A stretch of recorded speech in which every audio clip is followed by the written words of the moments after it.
Good evening from Washington, D.C. I'm U.S. Senator Dan Sullivan. What I wanted to do this evening was commemorate a really important day today, which is June 25th, the 75th anniversary of the outbreak of the Korean War. With my Senate colleagues, we are moving right now a Senate resolution that I'm hoping we're going to pass unanimously to commemorate this important anniversary and, very importantly, thank the American veterans who served in the Korean War, answered the call of duty. Now, I will say it saddens me a little bit that this anniversary is not getting hardly any play in the press. It's all part of this narrative of the so-called forgotten war. I don't like that terminology. I believe the Korean War should be called the Noble War. Why?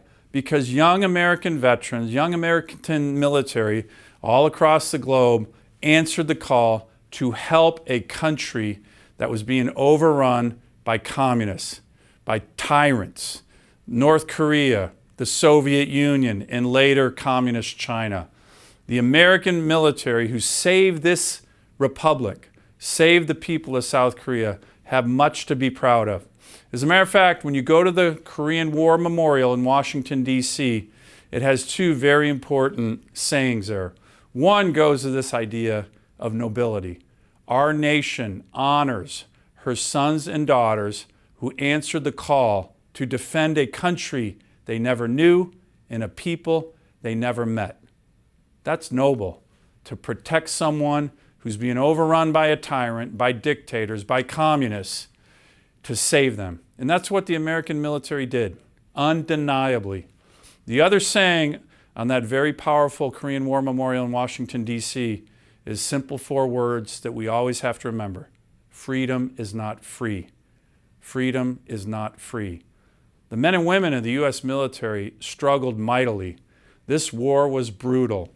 Over 37,000 Americans gave their lives, killed in action. Over 100,000 were wounded in action. That, again, is nobility. And we saved South Korea, which is now one of our greatest allies. Finally, the Korean War is also important, not just to remember our great veterans who never get the recognition they deserve, which is why, again, I'm moving to pass this resolution in the United States Senate, thanking them, commemorating them. But this war also has lessons for us that are still relevant today. In particular, the lessons of military readiness. Unfortunately, our military was not ready in June of 1950 when this war broke out. 5 years earlier, in 1945, we were the greatest, most lethal military in the history of the world. We had just won World War II. We conquered the Nazis. We conquered Imperial Japan. We were the biggest, most fearsome military in history. 5 years later, at the outbreak of the Korean War, because of weak civilian and military leadership, we were not ready. And unfortunately, thousands of young Americans in the summer of 1950 died, were killed in action because they weren't ready to fight. Of course, our military is very resilient. They came back strong. There was an armistice 3 years later. But the issue of military readiness, which I believe is what the Korean War is all about, should be on everybody's mind even today. That's why whenever there's a senior military official going through their confirmation process on the Armed Services Committee, I hand them a book. It's called This Kind of War. It's a very big book about the Korean War and the lack of readiness.